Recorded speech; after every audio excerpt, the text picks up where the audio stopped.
Hello, not connecting Divyanshi लिख रही है। नहीं बेटा, मैं आ गया हूँ, स्टार्ट कर रहा हूँ अपनी class. Hello, good afternoon, good afternoon. मेरे ख्याल से बात पहुंच गई है। हाँ तो मेरे बच्चों, कनेक्ट हो गया ना? आपको मेरी आवाज आ रही है? मेरे हिसाब से हम स्टार्ट कर चुके हैं। ओके। तो मेरे बच्चों, लास्ट क्लास में हम मिक्सचर का एवरेज मोलर मास कैलकुलेट करना सीख रहे थे। कनेक्ट ही नहीं हो रहा है सर। बेटा मेरे हिसाब से कनेक्ट हो गया है, कोई दिक्कत वाली बात नहीं है। हेलो, है ना? कनेक्ट ही नहीं हो रहा है सर। ये गलत बोल रहे हैं। Good evening, good evening. आवाज आ गई, आ गई, आ गई, आ गई। बच्चे आ गए, आ गए। Good afternoon, good afternoon. हाँ, चलो बच्चों, अब ये बताओ कि आपको मैंने 4 डीपीपी दी थी, वो 4 डीपीपी मिल गई क्या? अब तो मिल गई होंगी, और शीट भी मिल गई होगी। चेक करो बेटा। Yes yes yes. हाँ, बहुत बढ़िया, बहुत बढ़िया, मिल गई। ओके, बहुत बढ़िया। ओके, ठीक है बेटा। तो अब क्या करना है आपको? नेक्स्ट क्लास होमवर्क लिख लो मेरे बच्चों। Next class homework.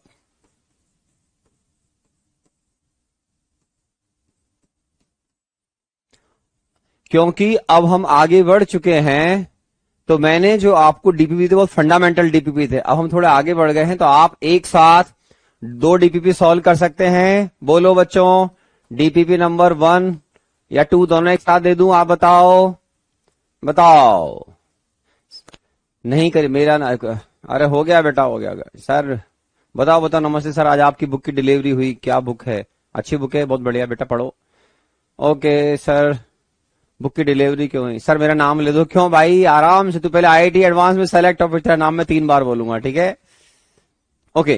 तो डीपीपी नंबर 1 आप आराम से, और 2 भी कर सकते हैं, दोनों इजी हैं। तो नेक्स्ट क्लास में आप आराम से डीपीपी नंबर 1 और 2 करके लाएंगे। तो ये आपका नेक्स्ट क्लास का होमवर्क है मेरे प्यारे बच्चों, ठीक है? नहीं बिली, नहीं बेटा, गलत बोल रहे हो आप। कैरियर बिल के ऐप पर जाओ, मालूम किया है कि नहीं सर आपकी डीपीपी 4 आ गई है, उसके ऊपर चेक करो। विदाउट आंसर आई है, आप सॉल्व करके लाना मेरे बच्चों। तो या तो मैं कल डीपीपी दे दूंगा विद आंसर, या फिर मैं क्लास के अंदर आंसर लिखाऊंगा, ताकि आप चेक करना कि आपकी कौन सी डीपीपी मैं, कोई गलती तो नहीं होगी आपसे। मैं उम्मीद करता हूं कि क्योंकि क्वेश्चन बहुत आसान है, तो आपसे वो हो जाने, सारे प्रॉब्लम हो जाने चाहिए। Sir where is the DPP? अरे यार, बताओ बताओ। अरे डीपीपी, डीपीपी आपको कैरियर बिल के ऐप पे मिली होंगी ना बेटा? मिली कि नहीं मिली बच्चों डीपीपी? जल्दी बताओ, बोलो मेरे बच्चों, डीपीपी मिली कि नहीं मिली? सर आपकी बुक से क्वेश्चन कब करने हैं? शौर्य सिंह, आप मेरी बुक के प्रॉब्लम भी सॉल्व करना स्टार्ट कर सकते हैं, लेकिन एक्सरसाइज नंबर स्टार्ट करना 1 मेरी बुक की है ना, मेरी बुक का। अब आप एक्सरसाइज नंबर 1 स्टार्ट कर सकते हैं। DPP done. देखो कितने अच्छे बच्चे हैं। डीपीपी नहीं मिली सर? बेटे चेक करो कैरियर बिल के ऐप पे यार। सर हाँ, और जो बच्चे चाहें वो शीट भी धीरे धीरे स्टार्ट कर सकते हैं, लेकिन मैं शीट में होमवर्क देने से पहले आपको 2, 3 या 4 डीपीपी पहले करवाऊंगा, ठीक है ना? डीपीपी करने के बाद फिर हम शीट की तरफ जाएंगे, ताकि हमारे जो बेसिक्स हैं वो एक बार चेक हो जाएं और स्ट्रांग हो जाएं, फिर हम शीट पर आएंगे, ठीक है? डीपीपी आ गई हैं, गलत बोल रहे हो। चेक करिए कैरियर बिल के ऐप पर, फिजिकल केमिस्ट्री की आपको डीपीपी बिल्कुल मिलेंगी। आपको नेक्स्ट क्लास में होमवर्क लेके आना है, करके लाना है बेटा, ठीक है? ठीक है, डीपीपी 1 डन सर, ठीक है। आप 1 और 2 कर लेना आराम से, ठीक है? चलिए, बहुत बढ़िया। अब देखो मेरे बच्चों, लास्ट क्लास में हम बात कर रहे थे average molar mass of mixture की, कि सर जैसे हम आइसोटोप्स की बात करते हैं, ऐसे ही average molar mass of mixture, ठीक है? तो मैंने आपको जाने से पहले ये कहा था कि बेटे बिल्कुल बेसिक्स जो हैं उनको स्ट्रांग रखना। मोल्स क्या होते हैं बेटा? आप बोलोगे सर मोल्स होते हैं वेट या मास डिवाइड बाय मोल्स, या मोल्स क्या होते हैं? मास डिवाइड बाय मोलर मास। ऐसा हमने स्टडी किया हुआ है मेरे प्यारे बच्चों। तो उससे क्या होगा कि आपके जो मिक्सचर का एवरेज मोलर मास है वो हमेशा कैसे कैलकुलेट होगा मेरे बच्चों? देखो आप, मोलर मास क्या हो जाएगा बेटा? मास डिवाइड बाय मोल्स, ठीक है? तो इसको बोलते हैं एवरेज मोलर मास, जो कि आपका किस में आएगा मेरे बच्चों? ग्राम पर मोल में। तो कैसे आएगा? Total mass of mixture total mass of mixture divide by, आराम से देखो क्या लिखोगे, टोटल मोल्स ऑफ सब्सटेंसेज या total mass of substances present in mixture, यहां पे लिखोगे total moles of substances present in mixture. ऐसा लास्ट क्लास में भी आ गया था, प्रेजेंट इन मिक्सचर, बिल्कुल बेसिक्स पे टिके रहना एग्जाम में। ओके, तो इस कॉन्सेप्ट को हम यूज कर चुके हैं पास्ट में, हमने आइसोटोप्स पर भी कॉन्सेप्ट लगाया, इसको आप गैसियस मिक्सचर पे भी लगा सकते हैं। सर मुझको डीपी ऑप्शन ही शो नहीं हो रहा है डीपीपी का, नहीं मिल जाएगा बेटा, है ना सर, शीट नहीं मिली है अभी, शीट भी बेटा बात कर लेता हूं, मैंने शीट भेज दी है लेकिन आपको मिल जाएगी, ठीक है। तो आप घबराए नहीं, फिजिकल केमिस्ट्री में आप मेरे लेक्चर को रिवाइज करते रहिए, आपको 11th क्लास से धीरे धीरे जेई मेन और एडवांस तक लेकर जाऊंगा, आप टेंशन मत करना, लेकिन आपको कॉन्सेप्ट्स रिवाइज करने पड़ेंगे, रिवीजन करने पड़ेंगे। आपको घर पर मेरी बुक मंगा सकते हैं ऑफलाइन, और जो मेरी बुक का नया एडिशन है 18th वो आ चुका है बेटा, उसको आप घर पे सॉल्व करते रहे, मैं गाइड करता रहूंगा कि आप उसमें से एक्सरसाइज नंबर 1 के प्रॉब्लम कितने कर सकते हैं, है ना, बाद में। अभी आप पहले डीपीपी नंबर 1 2 करके लाएंगे होमवर्क में, फिर मैं आपको थोड़े समय बाद शीट में से होमवर्क देना भी स्टार्ट कर दूंगा, है ना, और फिर हम शीट का भी सिस्टमैटिक डिस्कशन करेंगे। तो आपको अब क्लासेस में धीरे धीरे बहुत मजा आने लग जाएगा। ओके ओके, चलो ठीक है, अब आगे बढ़ते हैं मेरे बच्चों। जाने से पहले मैंने आपसे डेंसिटी ऑफ गैस की बात की भी, डेंसिटी ऑफ आइडियल गैस की बात भी की थी, याद आ रहा है बेटा। तो density of ideal gas last class में बताया था, डेंसिटी ऑफ आइडियल गैस कुछ याद आ रहा है बिट्टू? डेंसिटी को डी या रो से रिप्रेजेंट करते हैं हम, तो ये पढ़ा था अपन ने। ओके, आपको डीपीपी करनी है मेरे बच्चों, शीट सॉल्व करनी है और बुक सॉल्व करनी है मेरी, इतना से आपका जेई मेन और एडवांस आराम से निकल जाएगा, टेंशन ना कर, है ना। ओके चलिए, तो अब क्या रहा बेटा, लास्ट क्लास में जाने से पहले 1 मिनट बेटा, है ना, यस, ये लास्ट क्लास में हमारा कवर हो गया था density of ideal gas, density given weight या mass of gas divide by volume.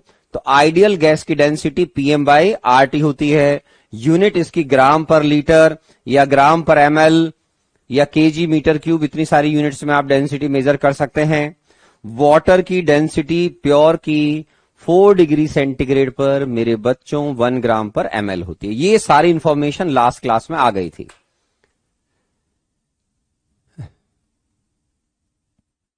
Sir समझ नहीं आया क्या, H2O कहां आ गया बेटा इसके अंदर, H2O नहीं आया बेटा, है ना। ओके देखो अभी H2O नहीं आया, तो डेंसिटी की हम बात कर रहे थे। तो density of water 4 degree centigrade पर 1 ग्राम पर एमएल होती है, ठीक है बेटे। इससे थोड़े हाई टेम्परेचर पर भी वाटर की डेंसिटी ऑलमोस्ट 1 होती है, 0.99 समथिंग। तो हम उसको जेई में आने वाले प्रॉब्लम्स में अगर एग्जामिनर ने मेंशन नहीं किया तो हम डेंसिटी वाटर की सिंपल कितनी लेंगे, 1 ग्राम पर एमएल। अगर हमको डेंसिटी प्रोवाइडेड नहीं है तो आपको डेंसिटी मेरे प्यारे बच्चों वाटर की 1 ग्राम पर एमएल ही लेनी है, ठीक है। चलिए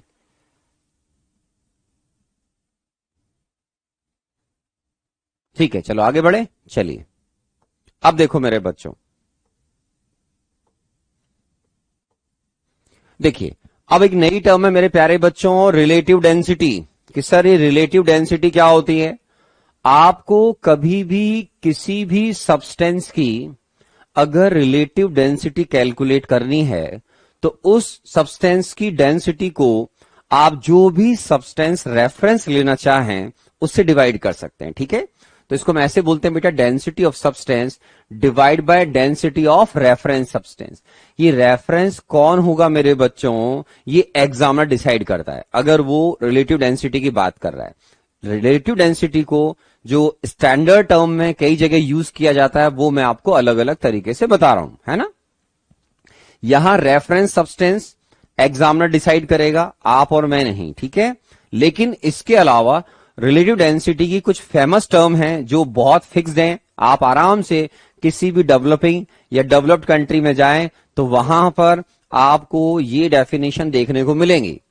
अगर आप किसी सॉलिड की, लिक्विड की या सॉलिड मिक्सचर की अगर स्पेसिफिक ग्रेविटी की बात करते हैं तो स्पेसिफिक ग्रेविटी अगर आपने कभी टर्म सुना होगा मेरे बच्चों, तो इसमें जो रेफरेंस सब्सटेंस है वो वाटर होता है 4 डिग्री सेंटीग्रेड और 1 atm पर, ठीक है। तो 4 डिग्री यहां पर रेफरेंस सब्सटेंस फिक्स हो जाएगा। आराम आराम से मेरी बात सुनना। रिलेटिव जो डेंसिटी वर्ड है, ये density of substance divide by density of reference substance होता है, ठीक है। अब अगर आप कभी भी ये वर्ड सुने कहीं भी स्टोइकियोमेट्री के अंदर, जो हम स्टार्ट करने जा रहे हैं अभी थोड़े समय बाद स्टार्ट करेंगे, तो कभी भी उसमें अगर आप स्पेसिफिक ग्रेविटी या शीट सॉल्व करोगे या मेरी बुक सॉल्व करोगे, तो कहीं भी अगर स्पेसिफिक ग्रेविटी वर्ड आएगा तो उसमें ये जो रेफरेंस सब्सटेंस है मेरे प्यारे बच्चों, वो वाटर फिक्स हो जाता है। क्या फिक्स हो जाता है बेटा? वाटर। 4 डिग्री सेंटीग्रेड पर क्या है उसकी डेंसिटी? 1 ग्राम पर ml। अभी बताऊंगा इसको डिटेल में। और अगर आप गैसियस सब्सटेंस की बात कर रहे हैं, किसी भी गैस या किसी भी गैसियस मिक्सचर की अगर बात कर रहे हैं, तो उसमें एक टर्म आती है मेरे प्यारे बच्चों, वेपर डेंसिटी। ये डेंसिटी नहीं है, ये अलग टर्म है, अभी अलग से बताऊंगा, आराम से पेशेंस से सुनिएगा। वेपर डेंसिटी जो है, इसमें रेफरेंस सब्सटेंस हाइड्रोजन लिया जाता है, उसको बोलते हैं बेटा hydrogen gas, at same temperature and pressure, ठीक है। तो दो वर्ड कभी भी आपको सुनने को मिले, वेपर डेंसिटी, ये वर्ड गैसेस या गैसेस मिक्सचर पर ही सुनने को मिलेगा, ठीक है ना। तो इसमें रेफरेंस हम हाइड्रोजन गैस लेंगे, और जो सॉलिड या सॉलिड मिक्सचर या लिक्विड की बात करेंगे तो उसमें आपको कई बार स्पेसिफिक ग्रेविटी टर्म सुनने को मिलेगी। अब ये कैसे यूज करते हैं स्पेसिफिक ग्रेविटी को, यही बता रहा हूं मैं आपको कि रेफरेंस अब आपका सेलेक्ट होगा, उसके हिसाब से कुछ फेमस टर्म है मेरे प्यारे बच्चों। तो उनमें सबसे पहले टर्म आ रही है आपकी फॉर सॉलिड, लिक्विड, या कोई मिक्सचर है आपके पास, लिक्विड मिक्सचर या कोई सॉलिड मिक्सचर है, ठीक है। लिक्विड मिक्सचर भी हो सकता है, सॉलिड मिक्सचर भी हो सकता है मेरे बच्चों, ठीक है। तो सबसे पहले स्पेसिफिक ग्रेविटी को मेरे बच्चों में जब डिफाइन करते हैं, तो डेंसिटी ऑफ सब्सटेंस, ये ग्राम पर ml में आपने लिया, ठीक है, divide by density of water, कहां पे बेटा? 4 डिग्री सेंटीग्रेड पर। कितना होता है? अभी बताया था मैंने थोड़ी देर पहले, ये होता है 1 ग्राम पर ml। तो इसका मतलब ये हुआ मेरे बच्चों कि डेंसिटी और स्पेसिफिक ग्रेविटी की न्यूमेरिकल वैल्यू सेम होगी, लेकिन स्पेसिफिक ग्रेविटी का कोई यूनिट नहीं होगा। तो मान लीजिए अगर आपको किसी लिक्विड मिक्सचर की स्पेसिफिक ग्रेविटी आपको दे रखी 1.2, तो आप 1.2 इसको ऐसे देखो, मान लो अगर हमको लिख रखा है कि कोई सॉलिड मिक्सचर है, लिक्विड मिक्सचर है, सपोज सॉलिड मिक्सचर डेंसिटी या सॉलिड मिक्सचर, ऐसे लिखता हूं मैं, specific gravity of a solid mixture is, suppose ऐसे लिखा हुआ 1.20, ठीक है, 1.20 लिखा हुआ है। तो इसका मतलब क्या हो गया? आप आराम से डेंसिटी निकालते हैं, 1.20 is equal to density of solid mixture. समझ रहे हो आप? तो दोनों का न्यूमेरिकल वैल्यू सेम होगा, बस ये डायमेंशन लेस हो जाएगा। जैसे एक था हमारे बच्चों याद है एटॉमिक मास, और एक था रिलेटिव एटॉमिक मास। तो यहां पर ये क्या है? 1 ग्राम पर ml। तो आप 1.20 को 1 से मल्टीप्लाई कर दीजिए, तो डेंसिटी ऑफ सॉलिड मिक्सचर क्या हो गया बेटा? तो डेंसिटी ऑफ सॉलिड मिक्सचर, आपका सॉलिड मिक्सचर ये हो गया मेरे बच्चों क्या? 1 ग्राम पर ml। तो काम की बात क्या है मेरे बच्चों? काम की बात यह है कि एग्जाम में जब आप न्यूमेरिकल सॉल्व करोगे तो स्पेसिफिक ग्रेविटी और डेंसिटी दोनों को एक बात मानते हुए ट्रीट करना है न्यूमेरिकल में, कि मुझे न्यूमेरिकल सॉल्व करना। दोनों की न्यूमेरिकल वैल्यू क्या है मेरे बच्चों? सेम है। डेंसिटी की यूनिट होती है, स्पेसिफिक ग्रेविटी की यूनिट नहीं होती है। स्पेसिफिक ग्रेविटी रिलेटिव डेंसिटी ही है ना सर? बेटे मनन ढंग से पढ़ो, सुनो मैं क्या बोल रहा हूं, लिखा मत करा करो, बहुत ज्यादा लिखते हो। अभी मैंने देखो, मैं बोल रहा हूं व्हाट इज, मैं अभी डिफाइन कर रहा हूं, एक बच्चा बोल रहा है sir what is specific gravity. अरे पढ़ तो ले, पहले पढ़ तो ले, ठीक है। तो आप अगर कभी भी किसी सॉलिड मिक्सचर पर अगर ये वर्ड यूज करना चाहें सपोज, तो यस यू कैन, आप इस वर्ड को यूज कर सकते हैं, ठीक है ना। तो अगर आपने specific gravity of solid mixture को 1.2 लिखा है तो 1.2 ये स्पेसिफिक ग्रेविटी जगह लिख दिया। डेंसिटी ऑफ सॉलिड मिक्सचर आ गया, ये 1 ग्राम पर एमएल आ गया, तो इसका मतलब उस मिक्सचर की डेंसिटी 1 ग्राम पर एमएल मानी जाएगी। दोनों का न्यूमेरिकल वैल्यू सेम रहेगा, एक यूनिट लेस है और एक की यूनिट है, बस इतनी सी बात है, ठीक है। ओके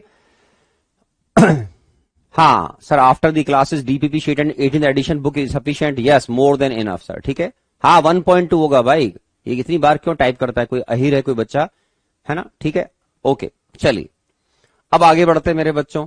तो स्पेसिफिक ग्रेविटी जब भी डिफाइन किया जाएगा उसमें रेफरेंस फिक्स हो चुका है मेरे बच्चों, क्या उसमें रेफरेंस फिक्स हो गया, डेंसिटी वाटर की ही ली जाएगी 4 डिग्री सेंटीग्रेड, फिक्स है ये, इस डेफिनेशन को आप चेंज नहीं कर सकते हैं। सर शीट कब करूं और बुक कब करूं, मैं बताऊंगा ना कब करनी है, ठीक है ना। ओके तो ये आपके पास डेंसिटी ऑफ मिक्सचर कितना आ गया, अच्छा सॉरी अच्छा यहां मैंने 1 लिख दिया, ओके यहां पर क्या आना चाहिए 1.20 राइट, ये यहां पर 1.20 था, तो एक बच्चा लिख रहा था कि सर 1.2 होगा, हाँ बेटा 1.20 होगा, ठीक है। तो ये डेंसिटी ऑफ मिक्सचर 1.20 ग्राम पर एमएल होगा, ठीक है।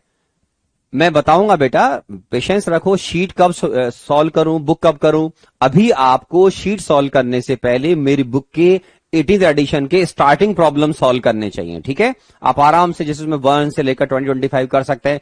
अभी मैंने आपको होमवर्क क्या दिया, जो मेरे बच्चे लेट आए हैं उनको बताया है कि नेक्स्ट क्लास में मैं डीपीपी नंबर 1 और 2 डिस्कस करूंगा, ओके।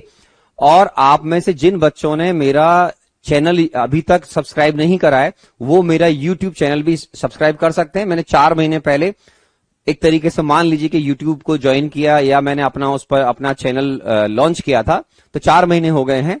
तो आपने अगर किसी बच्चे ने यूट्यूब चैनल ज्वाइन नहीं किया तो ज्वाइन कर लें, उसमें आने वाले समय में भी कुछ इंपॉर्टेंट इन्फॉर्मेशन आती रहेंगी। जैसे जेई मेन से पहले मैंने बच्चों को उसमें प्रैक्टिस सेशन लिए थे, सारे चैप्टर्स के प्रॉब्लम करवाए थे, कई बार मोटिवेशनल वीडियो भी डालता हूं, तो वो मेरे यूट्यूब चैनल पर आप उनको देख सकते हैं, ठीक है। ज्यादा मैं फालतू बातें नहीं करता हूं यूट्यूब चैनल पे, समझ रहे हो आप, अपने काम की बातें बच्चों को मोटिवेट करने के लिए, बच्चों को थोड़ा सा और लाइफ के बारे में बताने के लिए कि सक्सेस कैसे मिलनी चाहिए, या आपको प्रॉब्लम से रिलेटेड या पढ़ाई से रिलेटेड बातें करते हैं अपन, ठीक है। चलिए तो ये आ गया। किसी बच्चे ने लिखा था अभी कि सर ये 1.2 होगा ना, हाँ बेटा 1.2 होगा, क्योंकि यहां पे मैंने 1.2 लिखा था, मैं भूल गया था कि मेरे को लगा मैंने 1 लिखा है, 1.20 ग्राम पर एमएल, ठीक है। और सुनो मेरे बच्चों, next very important term that is defined for gas और गैसियस मिक्सचर। ध्यान रखना मेरे बच्चों, वेपर डेंसिटी टर्म आप सॉलिड लिक्विड पर अप्लाई नहीं करोगे, किस पर अप्लाई करोगे बेटा, गैस या गैसियस मिक्सचर पर अप्लाई करोगे। वेपर डेंसिटी को हम शॉर्टकट में हम वेपर डेंसिटी को वीडी लिखते हैं, क्या लिखते हैं, वीडी, ओके ओके।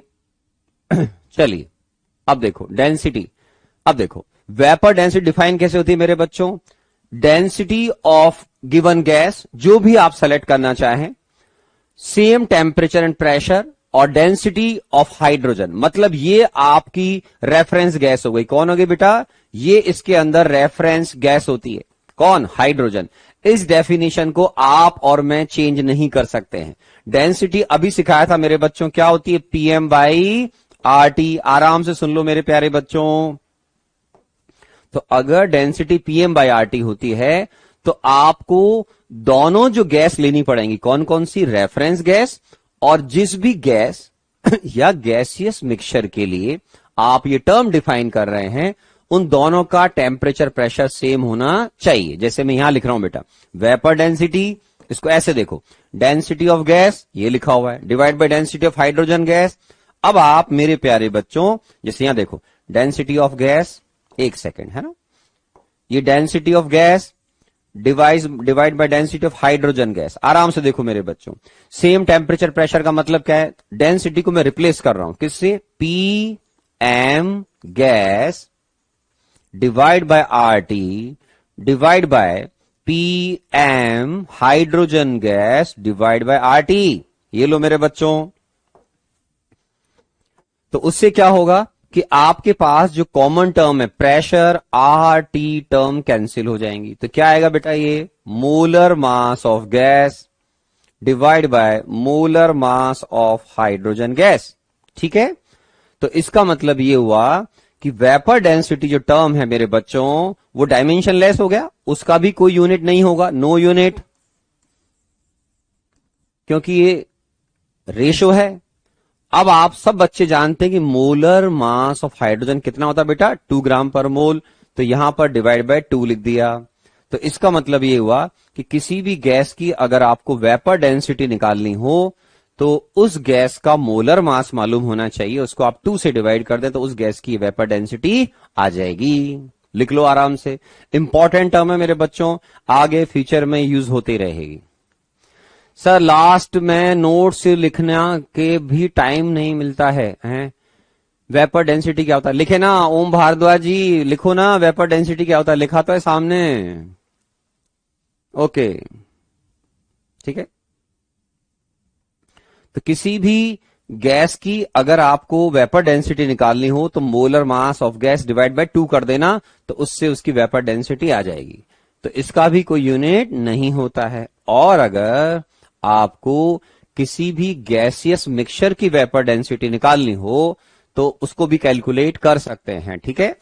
ओके, तो देखो दोबारा देखो इसी डेफिनेशन को, ये इजी लैंग्वेज में वेपर डेंसिटी डेंसिटी का रेशो है, very simple, vapour density density का रेशो है, इसमें समझना नहीं है। ये डेफिनेशन हमारे केमिस्ट या साइंटिस्ट ने डिफाइन कर दी है।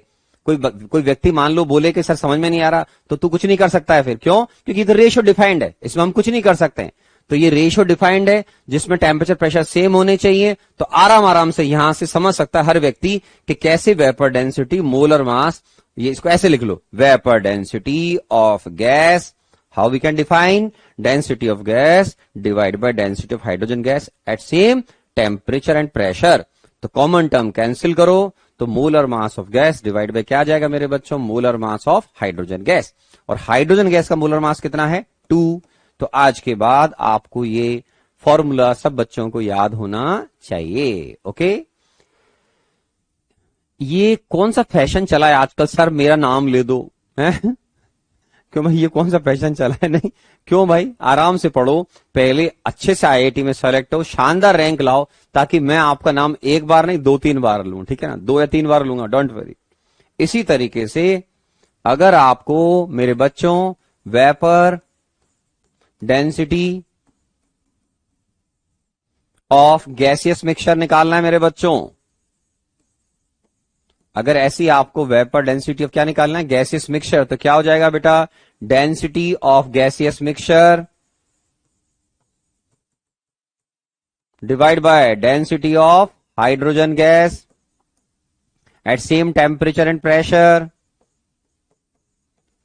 तो उससे क्या हो जाएगा, ये हो जाएगा बेटा molar mass of mixture divide by 2, very simple. तो जैसा मैंने बताया उसके हिसाब से अगर आपको किसी भी गैसियस मिक्सचर का वेपर डेंसिटी निकालना है तो vapour density of gaseous mixture क्या हो गया बेटा, molar mass of gaseous mixture divide by 2। ये लीजिए, आराम से लिख लो बेटा, मैं तो आराम आराम से बोल रहा हूं यार, आप नोट्स बना सकते हो। कई बच्चे साथ में नोट्स बनाते हैं और कई बच्चे बाद में बनाते हैं, ये आपकी चॉइस हो सकती है। अच्छा मुझे आप बता देना, मैं बात कर लूंगा, क्या आपको मेरे लेक्चर के बाद नोट्स पीडीएफ की फॉर्म में मिल जाते हैं? क्या आपको मेरे नोट्स पीडीएफ की फॉर्म में बाद में मिल जाते हैं? बता देना, बोलो बोलो। सर मोलर मास कैसे पता चलता है? मोलर मास तो कैलकुलेट करना सिखाया था ना बेटा, मोलर मास तो एग्जामिनर बताएगा ना, या हम कैलकुलेट करेंगे मिक्सचर का, तो लास्ट क्लास में सिखाया था। ओके सर, व्हाट इज 0.089, ये कहां आ गया भाई 0.089 यहां पर, कैसे कैसे क्वेश्चन करते हो यार ओके चलिए, तो ये किसी भी गैसियस मिक्सचर की vapour density molar mass of mixture divide by 2 आएगी। हाइड्रोजन गैस का मोलर मास कितना होता है बेटा, 2 ग्राम पर मोल, सबको आना चाहिए। आगे बढ़ते हैं मेरे बच्चों, चलिए अब देखो तुमको न्यूमेरिकल सॉल्व करना है, find out average molar mass and vapor density of mixture contains 10 gram hydrogen, 12 into 10 raised power 23 of oxygen and 44.8 litre of helium gas at 1 atm and 273 kelvin. And एक और लिखा है मेरे बच्चों 1 मोल नाइट्रोजन गैस। तुम्हारे पास gaseous mixture में इतनी सारी गैसेस हैं। अब आपने जो भी सीखा लेक्चर 1 से लेक्चर 1, 2, 3 सबका इसमें यूज हो रहा होगा। आप आराम आराम से चेक करो। अगर जिन बच्चों ने सारी क्लास अटेंड करी है अभी तक, तो उसमें जो भी उन्होंने फर्स्ट लेक्चर स्टार्ट किया है उस सबका कॉम्बिनेशन इस अकेली प्रॉब्लम में आ गया है। स्टार्ट करें, ट्राई करें, नहीं तो मैं बताऊंगा, घबराने की जरूरत नहीं है।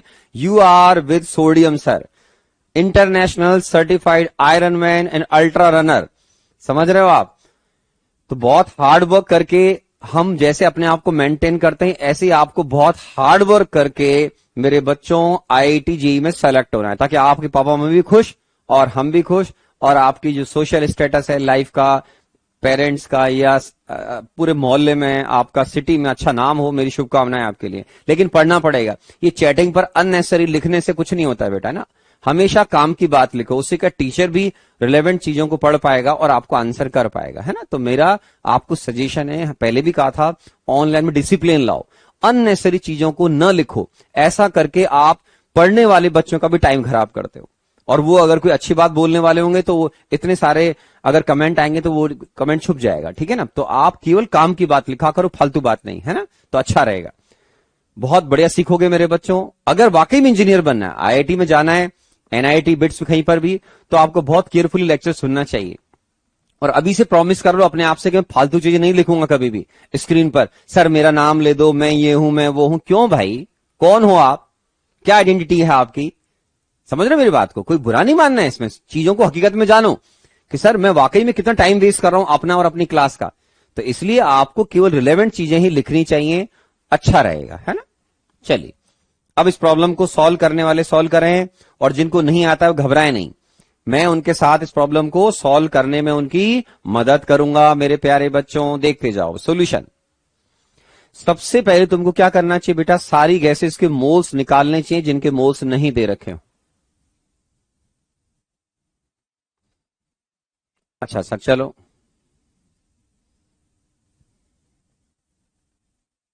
चलो, एक बच्चे ने लिखा है, मनन गंभीर ने, सर कुछ मोलर मास और वेपर डेंसिटी बताइए। चेक कर लेते हैं मेरे प्यारे बच्चों। देखो सबसे पहले मोल्स ऑफ हाइड्रोजन निकाल लो मेरे बच्चों। एक बच्चे ने आंसर भी कर दिया, मुझे सुन के बहुत अच्छा लगा है। 10 डिवाइड बाई 2, तो इसके मोल्स कितने आ गए बेटा? 5 मोल। ये बहुत बढ़िया। इसके बाद moles of oxygen, moles of oxygen कैसे निकालोगे बेटा? आपको नंबर ऑफ मॉलिक्यूल्स दे रखे हैं मेरे प्यारे बच्चों, divide by N A. Exam में जो वैल्यू आपको एन ए की दी जाएगी मेरे बच्चों, वही आपको यूज करनी है। 6 इंटू 10⁻23, मतलब तुम्हारे पास 2 मोल्स ऑक्सीजन के हो गए। सिमिलरली मोल्स ऑफ हीलियम निकाल लो मेरे प्यारे बच्चों। तो मोल्स ऑफ हीलियम है कितना? 44.8। कौन सी कंडीशन पे दे रखा है बेटा? 1 atm एंड 273 केल्विन। तो इसके लिए मैंने क्या सिखाया था? Divide by 22.4। तो ये आपके पास 2 मोल्स हो गए किसके? हीलियम के। और आपको नाइट्रोजन के मोल्स पहले से ही प्रोवाइडेड हैं। मोल्स ऑफ नाइट्रोजन ये आ गए मेरे बच्चों कितने? 1। ठीक है, अब आप क्या बोल रहे हैं मेरे बच्चों कि सर हमको मोलर मास निकलवाओ मिक्सचर का और वेपर डेंसिटी निकलवाओ। ओके, तो अब देखो मेरे बच्चों, मिक्सचर का मोलर मास कैसे निकलेगा? मोलर मास ऑफ मिक्सचर कैसे निकालोगे मेरे बच्चों? Total mass of mixture. बिल्कुल बेसिक्स पे लौट जाना, जब भी गड़बड़ लगे मेरे बच्चों, बिना किसी घबराहट के। फॉर्मूला आपने रट रखा है, याद हो गया होगा, W/M। तो M निकालने के लिए आपको W/N करना पड़ेगा, डिवाइड बाय टोटल मोल्स। तो टोटल मोल्स ऑफ गैसेस ले आओ मेरे बच्चों। चलिए टोटल मोल्स लाओ। आप बोलोगे सर 5 तो मोल्स थे, उसको मास में कन्वर्ट कर लो मेरे बच्चों, और मोल्स भी ले आओ। मोल्स कितने हो गए बेटा? 5 + 2 + 2 + 1। चेक कर लो आराम से। आपके पास 4 गैस हो गई मेरे बच्चों। आप बोलोगे यस सर। अब इसका मास लाओ। 5 मोल हाइड्रोजन का मास तो पहले ही दे रखा था 10 ग्राम। 10 प्लस O2 के मोल्स 2 है मेरे बच्चों, 2 इंटू 32। O2 क्या है बेटा? मॉलिक्यूल।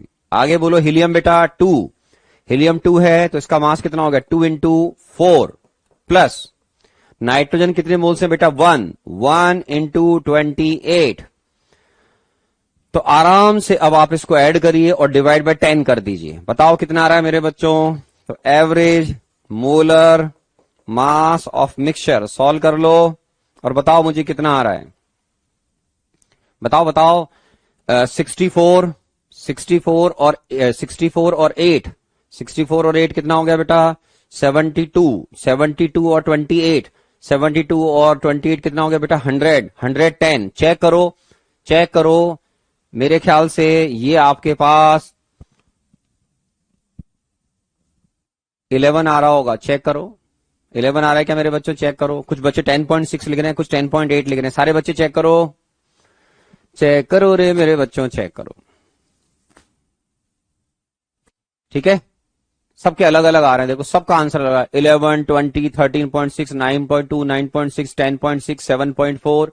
तो मेरे बच्चों ये आराम से देखो 110 डिवाइड बाय 10 आ रहा है, मतलब ये 11 ग्राम पर मोल आ रहा है। चेक कर लो एक बार फिर, चेक करो बेटा। 64 और ये 8 कितना हो गया? 72, 72 और 28 तो आप बोलोगे 100 और 110 डिवाइड बाय 10। अब ये आया 11 ग्राम पर मोल। चेक कर लिया बेटा सबने? इसके बाद क्या निकालना है मेरे बच्चों? Vapour density of mixture. कैसे निकलेगी मेरे बच्चों? बोलो। Vapour density, vapour density of mixture कैसे निकालोगे बेटा? Molar mass of mixture divide by 2, 11.2 तो ये आएगा 5.5। ये लीजिए। किस किस का आंसर करेक्ट आया था बताओ? किस किस ने आंसर सही दिया था मेरे बच्चों?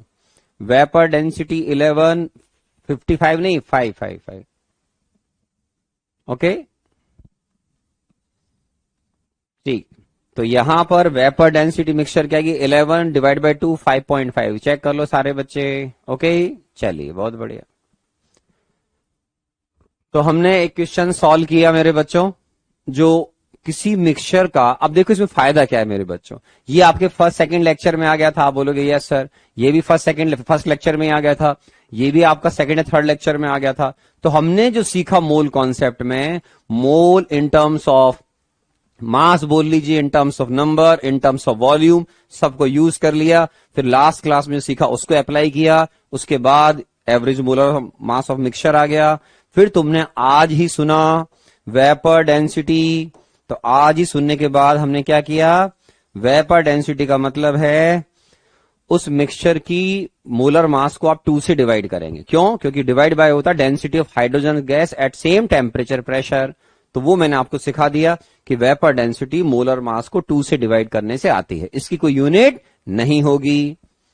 ठीक है, अब ये क्वेश्चन एकदम सब बच्चों को क्लियर होना चाहिए, क्योंकि इसमें एक एक स्टेप लिखी है, 1, 2, 3, 4। इसको अगर कोई व्यक्ति मुझे बोले कि सर मुझे समझ में नहीं आ रहा है, तो मैं उसको बोलता हूं गॉड ब्लेस यू बेटा, आप हमेशा खुश रहो और जो भी आप चाहते हैं, जो भी जैसा पढ़ना चाहते हैं पढ़ते रहे। Right, everything was right sir. मैंने हीलियम का मास 2 ले लिया था। हीलियम का मोलर मास मेरे प्यारे बच्चे 4 होता है। ठीक है ना, गलती इंसान से होती है, ठीक कर लीजा करो, है ना, कोई बात नहीं। सर वेपर डेंसिटी 55 आएगा। क्यों आएगा भाई 55? 11/2 करना है बेटा। ये 110 डिवाइड बाय 10 आएगा, तो 11 ग्राम पर मोल है, डिवाइड बाय 2 करोगे तो 5.5 आएगा, है ना, 5.5। ये कौन लिख रहा है? कुणाल। सर वेपर डेंसिटी 55 होगी। भाई क्या कर रहा है मेरे बच्चे, ऐसा क्यों? है ना, तो ये आपके पास 11/2। अरे भाई फॉर्मूला पढ़ा कि नहीं पढ़ा मेरे बच्चों? वेपर डेंसिटी क्या होती है? देखो, molar mass of mixture divide by 2। तो अगर आपका मोलर मास ही 11 आया मिक्सचर का, तो वेपर डेंसिटी कितनी होगी? 11/2। 11/2 कितना होता है? 5.5। मैथ्स को स्ट्रॉन्ग करें, 55 नहीं होता है बेटा। ओके चलिए, अब इस प्रॉब्लम को सॉल्व करो मेरे बच्चों। अपने मन से ट्राई करो। मास परसेंट का मतलब लास्ट क्लास में बताया था, दिमाग लगाओ, अपने आप को शानदार तरीके से एक अच्छे बच्चे में कन्वर्ट करो। You are with sodium sir, ठीक है, जिन्होंने अपने जीवन में मां सरस्वती कृपा से AR 1 2 3 4 5 वॉट एवर सब मल्टीपल टाइम्स आए। तो कोशिश करें आप भी, क्या पता आप भी बहुत अच्छी रैंक लेकर IIT JEE मेन में और एडवांस में सेलेक्ट हो जाएं। लिखो बेटा, है ना।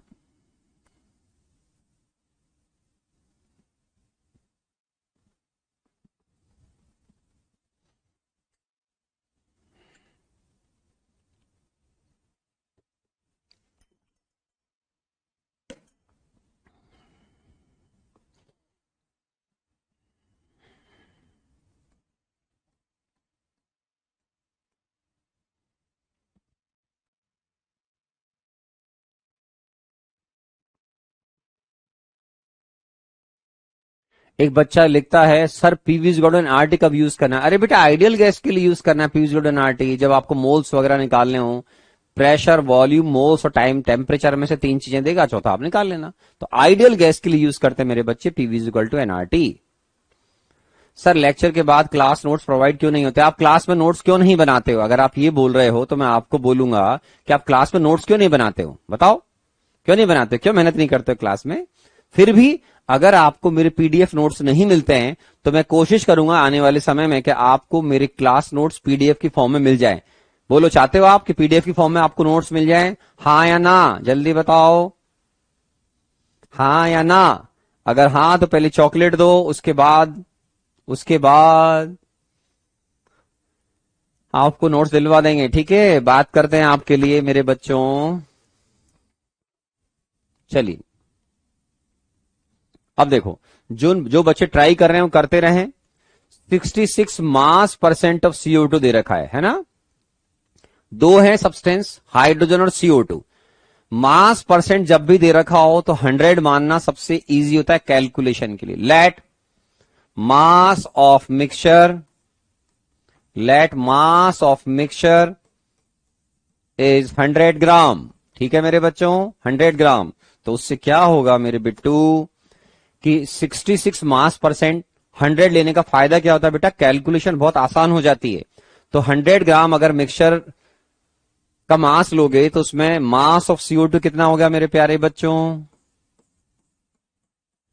मास ऑफ CO2 जाएगा 66 ग्राम। और मास ऑफ हाइड्रोजन कैसे हो जाएगा बेटा, कितना निकलेगा? मास ऑफ हाइड्रोजन गैस 100 माइनस 66, तो ये कितना आएगा मेरे बच्चों? 34 ग्राम, है ना। तो ये आ जाएगा। अब हम क्या करेंगे मेरे बच्चों, अब हम मोल्स निकालेंगे। मोल्स कैसे निकलते हैं मेरे बच्चों? आप बोलोगे बताते हैं सर। तो मोल्स ऑफ CO2 उसको हम NCO2 भी लिख सकते हैं, ठीक है ना, शॉर्टकट में NCO2 कैसे? 66 डिवाइड बाय 44। तो कितना आएगा बेटा? आप बोलोगे सर 1.5। ये लो मेरे बच्चों, मोल्स ऑफ हाइड्रोजन, जिसको मैं NH2 लिखूंगा आने वाले टाइम में शॉर्टकट में। तो 34 डिवाइड बाय 2 कितना आएंगे?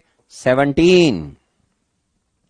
तो आपके पास मेरे बच्चों दोनों के मोल्स आ चुके हैं, CO2 के और हाइड्रोजन के। क्या निकालना है मेरे बच्चों? What is the vapour density of mixture? तो पहले आप क्या निकाल लो? मोलर मास ऑफ मिक्सचर निकालो मेरे बच्चों। कैसे निकलेगा? सिखाया था मैंने बिल्कुल बच्चों की तरह, कभी भूल जाओ मोल्स W/M। तो M मिक्सचर क्या होगा मेरे बच्चों? W total divide by N total, ऐसे कर लिया करो बिल्कुल बच्चों की तरह। तो आपने मिक्सचर का वेट बेटा 100 ग्राम लिया था, so total mass is 100 gram divide by N total. N total कैसे लाओगे बेटा? 1.5 और 17, तो यहां लिखो 1 और ये 17। 1.5 है मेरे ख्याल से, चेक कर लेते हैं बेटा, है ना। तो ये 1.5 प्लस 17 तो 100 डिवाइड बाय 18.5। अब बताओ मेरे बच्चों कितना आ रहा है ये? 100 को 18 से डिवाइड करो तो कितना आएगा मेरे बच्चों, जल्दी बताओ। 5 पॉइंट कितना आना चाहिए, जल्दी जल्दी बताओ। 5.4 आना चाहिए मेरे ख्याल से, चेक करें। तो 5.4 ग्राम पर मोल, ठीक है। और अगर ये आ गया तो आपसे पूछा गया वेपर डेंसिटी ऑफ मिक्सचर, तो वेपर डेंसिटी ऑफ मिक्सचर कैसे निकालोगे मेरे बच्चों? 5.4 डिवाइड बाई 2। कितने बच्चों का आंसर आ गया मेरे प्यारे बच्चों? 5 दिस डिवाइड बाई 2, 2.7। तो अपना आंसर बी आना चाहिए। कितने बच्चों का आंसर बी आया? वेपर डेंसिटी पूछा गया था, जिनका आंसर सी आया वो गलत है। सी आंसर नहीं होता है क्योंकि आपसे वेपर डेंसिटी पूछा गया था। ये तो मोलर मास निकाला बेटा। जिनका भी आंसर सी आ रहा है उन प्यारे बच्चों ने तो मोलर मास निकाल लिया। तो उन्होंने गलती कर दी, पहली बार सॉल्व कर रहे हैं, धीरे धीरे सीख जाएंगे मेरे बच्चे। तो हमारा आंसर इसमें बी आना चाहिए। So very good fundamental problem, very simple, very conceptual, very decent problem we can say. तो कई बच्चों ने आंसर सी निकाल दिया गलती से, तो आराम आराम से देख रहे हैं। इंसान है, गलती कर सकता है मेरे प्यारे बच्चों, तो गलतियों से हमें सीखना होता है। अगर आपको लाइफ में वाकई में आगे बढ़ना है तो जो जो हमसे मिस्टेक्स होती हैं उनको धीरे धीरे प्रैक्टिस कर करके हम कम करते जाएंगे, और इसी तरीके से हमारे जेई मेन को क्लियर करने का रास्ता अपने आप बनेगा। हार्ड वर्क विद डेडिकेशन, और आप अपने मिस्टेक से सीखेंगे। We should learn from our mistakes, है ना। And always remember one thing, practice makes perfect. आपने सुना होगा मेरे बच्चों, जितना प्रैक्टिस करोगे उतना आदमी परफेक्ट बनता है। हाँ, ऑफ कोर्स प्रैक्टिस करना इतना आसान नहीं होता है मेरे बच्चों, कहना बहुत आसान होता है, लेकिन अगर आपकी विल पावर बहुत स्ट्रांग है, आपका अगर मैं ऐसे बोलूंगा कि आपके जो ड्रीम है वो अगर बहुत बड़े हैं, तब हार्ड वर्क भी कर लोगे, है ना।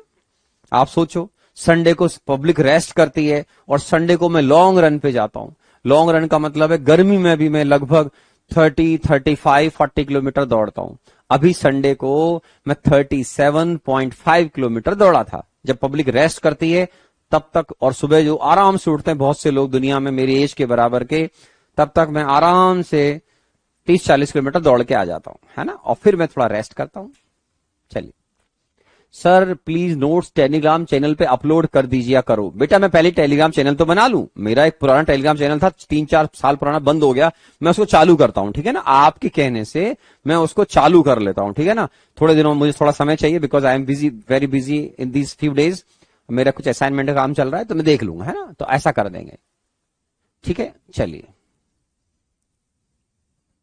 आगे बढ़े। चलिए, अब ये डिफिकल्ट क्वेश्चन है, सीधा एक तरीके से मानो जेई मैन के लिए ये क्वेश्चन डिफिकल्ट माना जाएगा और आईआईटी एडवांस के लिए मॉडरेट प्रॉब्लम माना जाएगा। ट्राई करो ईमानदारी से इस प्रॉब्लम को, देखिए कितने बच्चे सॉल्व कर पाते हैं क्लास में। लाओ इसका आंसर, तुक्का नहीं मारना है, पूरी प्रॉब्लम सॉल्व करनी है, ठीक है। करो करो करो। सर आप लाइव है ना? अथर्व लिख रहा है सर आप लाइव है ना। वाह वाह वाह वाह वाह। नहीं नहीं, मैं भूत हूं, नहीं। सर कार्बन का मोलर मास कितना होता है? अरे मेरे बच्चे क्लास में पढ़ा था ना, 12 ग्राम पर मोल। लिखो, है ना। एक बच्चा पूछ रहा है कि सर आप लाइव हैं। अरे लाइव हूं, है ना।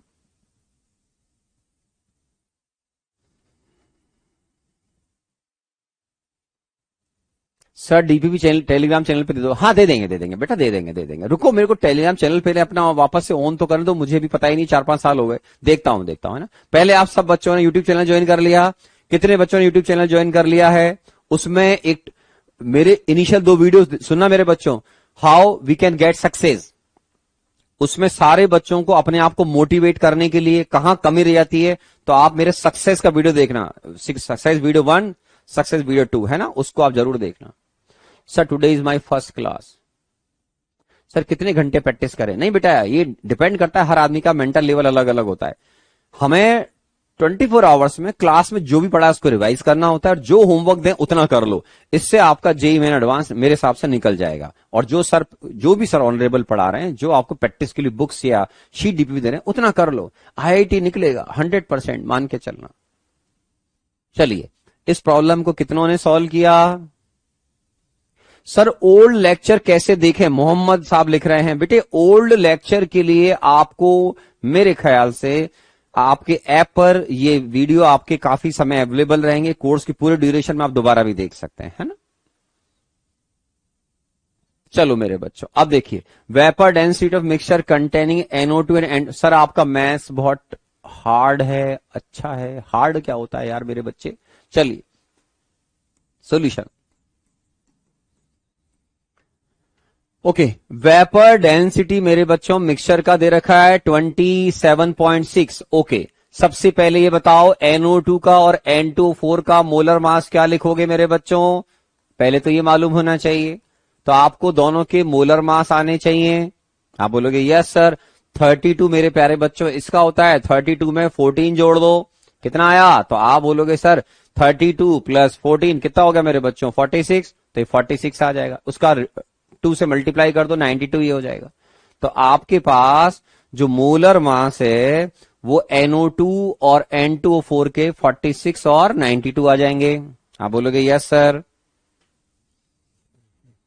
अब इसमें क्या करना है, वेपर डेंसिटी दे रखी है बेटा, तो मोलर मास ऑफ मिक्सचर कैसे निकलेगा मेरे बच्चों, वेपर डेंसिटी ऑफ मिक्सचर को किससे मल्टीप्लाई करूं बेटा, 2 से कर दो, तो ये हो गया 27.6 इंटू 2। तो आप बोलोगे यस सर। तो कितना आ गया बेटा, ये आराम से 2, ठीक है। और ये कितना हो गया 54 से 55 चेक कर लो मेरे बच्चों। तो आप बोलोगे यस सर, आराम से चेक कर ले, है ना। तो ये आ रहा है बेटा 55.2, चेक कर लो सारे बच्चे। तो हमारे पास मिक्सचर का जो मोलर मास है वो आ रहा है 55.2। आप बोलोगे यस सर। अब क्या करना है, आप बोलोगे सर आप बताओ। तो मिक्सचर का मोलर मास तो निकल गया, ठीक है।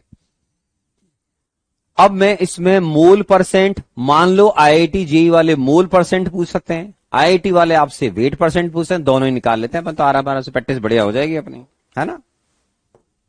ठीक है, दोनों प्रैक्टिस कर लेते हैं।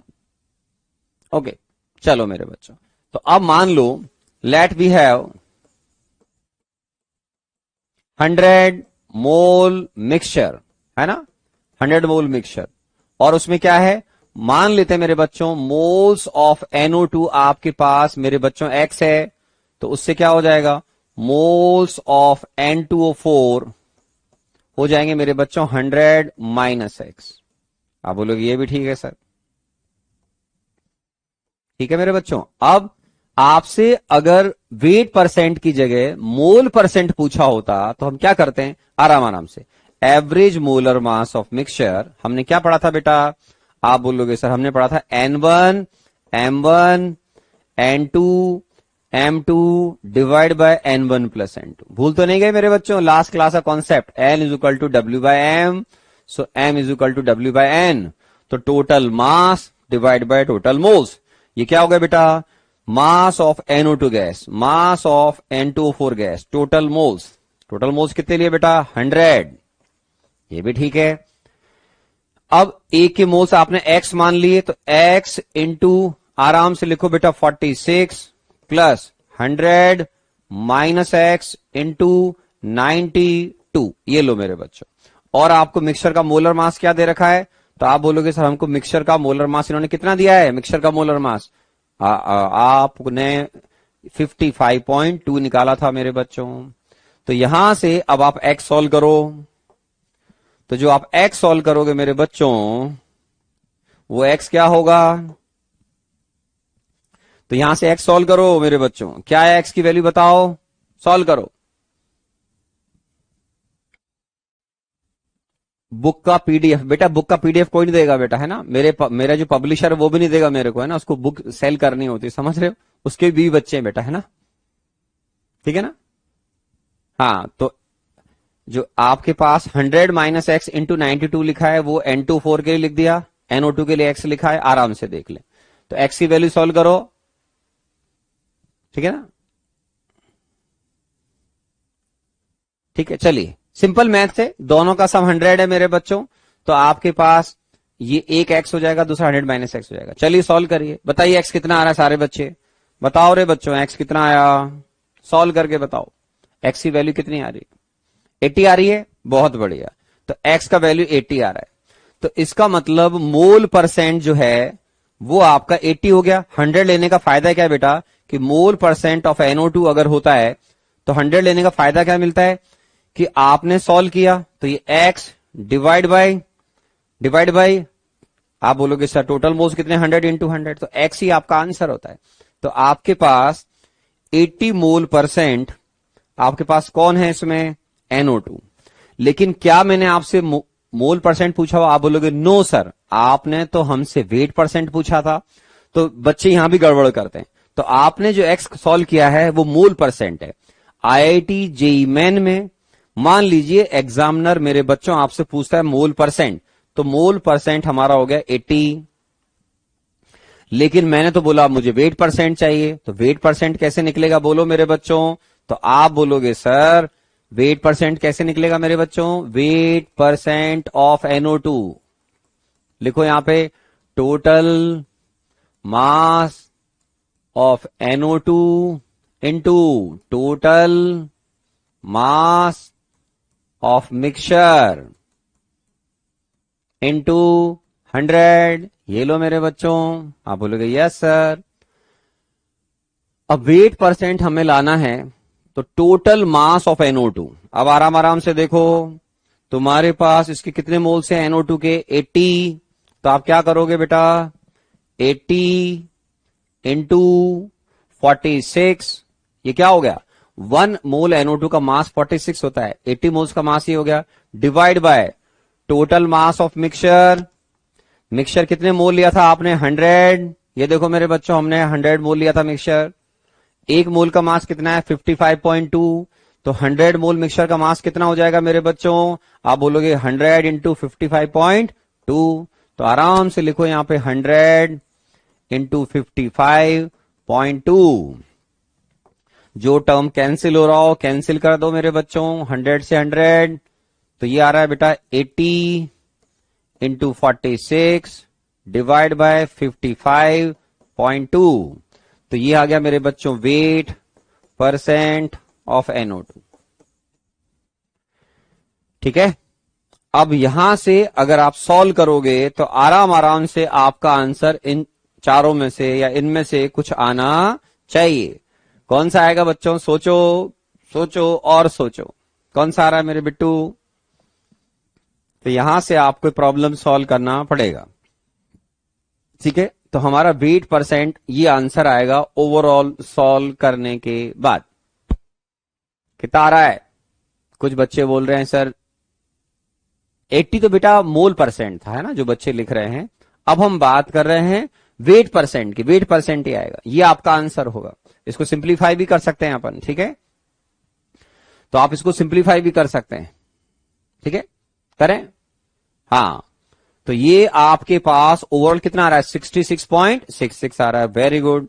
तो ये आपके पास जो आ रहा है मेरे बच्चों, मैं उधर जा रहा हूं बार बार, ये इधर आइए, तो ये आपके पास 66.66 आ जाएगा। उसको सिंप्लीफाई कर लो बेटा, कैसे करोगे सिंप्लीफाई, इसको 4 से डिवाइड कर लो, इसको 4 से डिवाइड कर लो, है ना, और सिंप्लीफाई हो जाएगा। 2 से डिवाइड कर लीजिए पहले। अब ये इसको अगर कोई व्यक्ति चाहे, अगर उसके पास अच्छा दिमाग है, तो वो इसको फॉर्मूले में भी कन्वर्ट कर सकता है। देखो कैसे, वेट परसेंट ऑफ NO2, जैसे हमने लास्ट क्लास में आइसोटोप्स के लिए किया था, ये पार्ट अब बहुत इंटेलिजेंट बच्चों के लिए हो गया। 80 क्या था बेटे, 80 था mole percent of NO2, very good. 46 क्या था बेटा, molar mass of NO2 divide by 55.2 क्या था बेटा, मोलर मास ऑफ मिक्सचर। तो इसका मतलब यह होता है कि किसी भी मिक्सचर में अगर आपको मोल परसेंट को वेट परसेंट या वेट परसेंट को मोल परसेंट में कन्वर्ट करना हो, तो आप इस तरीके से एक फॉर्मूला भी बना सकते हैं। लेकिन मैं बच्चों को इनको बुरी तरीके से रटने के लिए नहीं बोलता हूं, आप बिल्कुल बेसिक्स पे टिके रहो।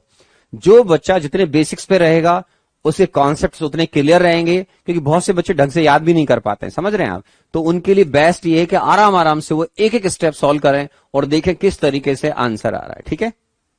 तो आंसर कितना आया था बेटा, 66.66 आया था, चेक कर लेना।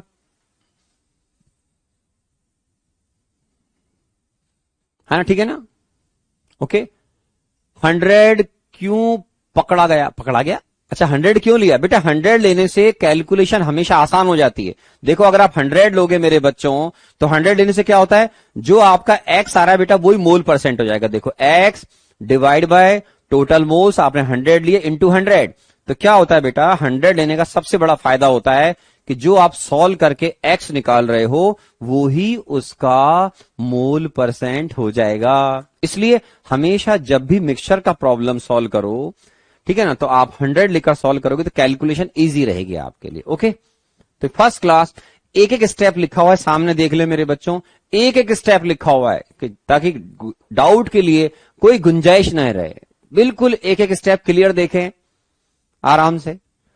और आपको अगर आपने लास्ट क्लास में बोरोन वाला एग्जाम्पल अगर याद हो, कोई बच्चा रिवीजन करके आया हो, तो बोरोन वाले केस में भी हमने इसी तरीके से वेट परसेंट को मोल परसेंट से लिंक किया था। सर मुझसे क्यों नहीं बन रहा, शायद मेरे रिवीजन में प्रॉब्लम है। यस, घबराए नहीं, प्रैक्टिस करते रहें। अभी क्या बोला, प्रैक्टिस मेक्स परफेक्ट। मैं आज से 7-8 साल पहले मेरे बच्चों 2-5 किलोमीटर भी ढंग से नहीं दौड़ पाता था, फिर मैंने प्रैक्टिस करी, 4-5 किलोमीटर दौड़ा, फिर 6 दौड़ा, फिर 8, 10, 12, 15, 18, 20, 30, 40, 50, 60, अब मैं 90 किलोमीटर तक दौड़ चुका हूं साउथ अफ्रीका में before 2 year. World famous comrade marathon complete कर चुका हूं, मेडल मिला हुआ है मुझे कॉमरेड मैराथन में। ये वर्ल्ड की ओल्डेस्ट और लार्जेस्ट मैराथन होती है मेरे बच्चों। तो उसमें 90 किलोमीटर, ऑलमोस्ट 89-90 किलोमीटर बैठता है ये। तो इसमें हम एक शहर से दूसरे शहर जाते हैं। पीटर मार्जबर्ग से हम डरबन गए थे, पूरा शानदार अप डाउन पहाड़, पूरी शानदार रोड, मजा आया था बच्चों। इन सब तरह के इवेंट करने के लिए आपको प्रॉस्पेरिटी चाहिए, क्योंकि जब जाओगे तो वीजा, होटल, फीस वगैरह सब लगेगी। और उसके अलावा फिर आपको क्या प्रॉस्पेरिटी चाहिए, प्रॉस्पेरिटी के लिए क्या करेंगे, पढ़ाई करनी पड़ेगी। तो आप भी मेरी तरह पढ़ाई करो, ठीक है। चलिए, लॉन्ग रन कैसे करूं आपको, हिमाचल क्या वर्मा जी, आपको नहीं करनी लॉन्ग रन, अभी नहीं करनी है बेटा, अभी 2 साल पढ़ाई करनी है ना। आप तो केवल फिटनेस रखने के लिए 1-2 किलोमीटर घर के बाहर सुबह दौड़ सकते हो, नहीं तो 2 साल पहले पढ़ाई करो, है ना। मैंने भी आपके टाइम में थोड़ी बहुत पढ़ाई की थी, बाद में जाकर मैं लगभग 40 की एज पर मैं स्पोर्ट्स में आया, और फिर बाद में मैंने सबसे पहले मेहनत करके अपने आप को try athlete, international iron man में कन्वर्ट किया। लोगों का सपना होता है, मूवी देखते हैं लोग तो आयरन मैन की, मुझे वो टाइटल 2019 में जर्मनी हैम्बर्ग में मिला था। ये मैं आपको इंस्पायर्ड करने के लिए कर रहा हूं कि पढ़ाई करेंगे, पहले अच्छी जॉब करेंगे या अपना बिजनेस करेंगे बहुत अच्छे से, प्रॉस्पेरिटी अर्न करेंगे, और उसके बाद अपने आप को सेटल करने के बाद फिर हम पढ़ाई के अलावा और 1-2 फील्ड में अपने आप को एक्सप्लोर कर सकते हैं, ठीक है। तो अब आप यार इंटरनेशनल सर्टिफाइड आयरन मैन या अल्ट्रा मैन या मैराथन रनर के आप स्टूडेंट हो, तो आपको मेहनत तो करनी पड़ेगी, ठीक है। चलिए, तो फर्स्ट क्लास प्रॉब्लम खत्म हो गया। अब देखो मेरे बच्चों, ये बेसिक पार्ट जो था हमारा मोल कॉन्सेप्ट का, दैट इज वेरी इंपॉर्टेंट, आपने कवर किया। लेटर ऑन कुछ समय बाद हम मूल कॉन्सेप्ट के बाद स्टोइकियोमेट्री में एंटर कर जाएंगे, ठीक है ना। पहले आपकी बुक करें तो बेटा आप पहले बुक सॉल्व कर सकते हो मेरी, लेकिन लेवल 1 से करना है स्टार्ट फिर, ठीक है ना, वो मैं बता दूंगा आपको, ठीक है। चलिए, अब हम आ रहे हैं मेरे प्यारे बच्चों लॉज ऑफ केमिकल कॉम्बिनेशंस पर। इनमें आपको कुछ फेमस लॉ पढ़ने होते हैं। आईआईटी जेईई के हिसाब से इनको बहुत बुरी तरीके से रटने की कोई जरूरत नहीं है। ये बरसों पहले बनाए गए लॉ हैं, जब केमिस्ट्री इनिशियल स्टेजेस में डेवलप हो रही थी, ठीक है। ओके, तो मेरे बच्चों हमारे जो एक सर थे उनका नाम था लेवोई सर, जितना मुझे याद है इनको फादर ऑफ केमिस्ट्री भी बोला जाता है।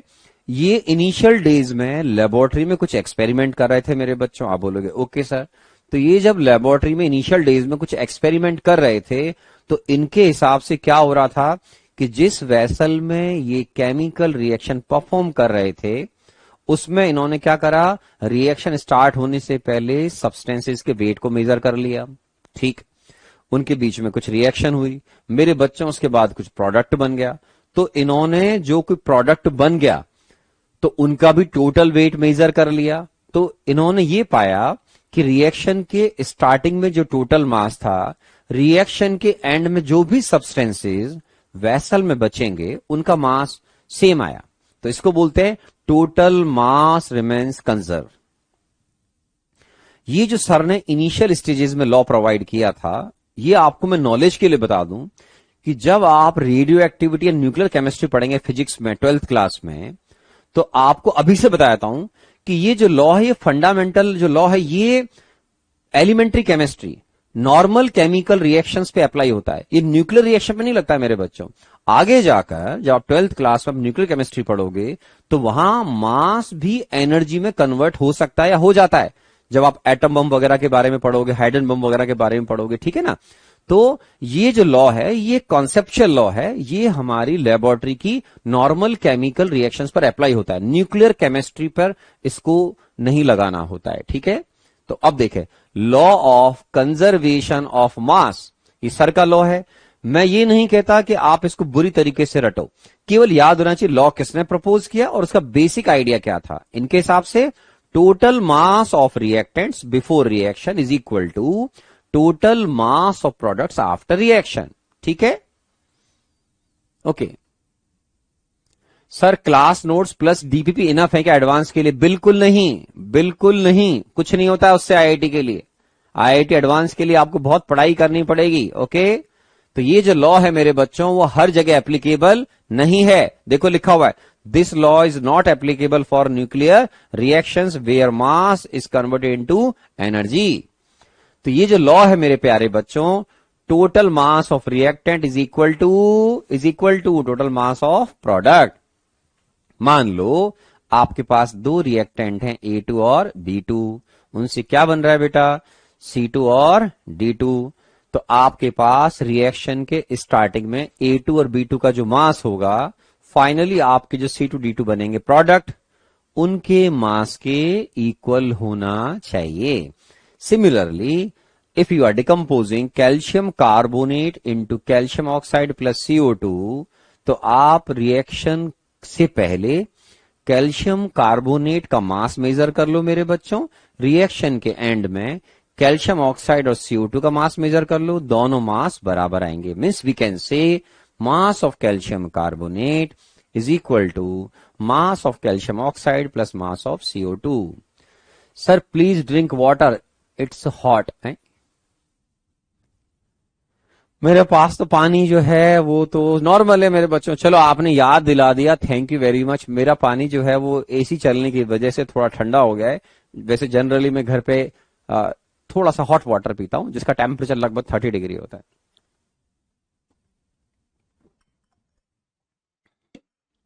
वाह, आपने मुझे याद दिला दिया, थैंक यू पानी पीने के लिए।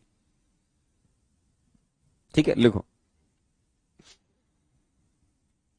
और मैंने जैसे आपको बताया था वेरी फर्स्ट डे, अब मार्केट में मेरी बुक का 18th एडिशन, नया एडिशन आ चुका है, तो उसको अब आप आराम से लेकर उसके एक्सरसाइज नंबर 1 से, if you have sufficient enough time, कि हमेशा जेईई एडवांस क्लियर करना है, मेन तो क्लियर करना ही है, टॉपर में भी कन्वर्ट होना है, तो आप मेरी बुक में लेवल 1 की प्रॉब्लम से स्टार्ट कर सकते हैं ना। अभी हाल फिलहाल मैंने क्लास के लिए होमवर्क में नेक्स्ट क्लास में 2 डीपीपी डिस्कस करूंगा, डीपीपी नंबर 1 और 2। जिन बच्चों ने सर्च नहीं करा वो कैरियर विल के ऐप पर चेक कर लें, उनको 2 डीपीपी मिल गए होंगे, 1 और 2, ठीक है।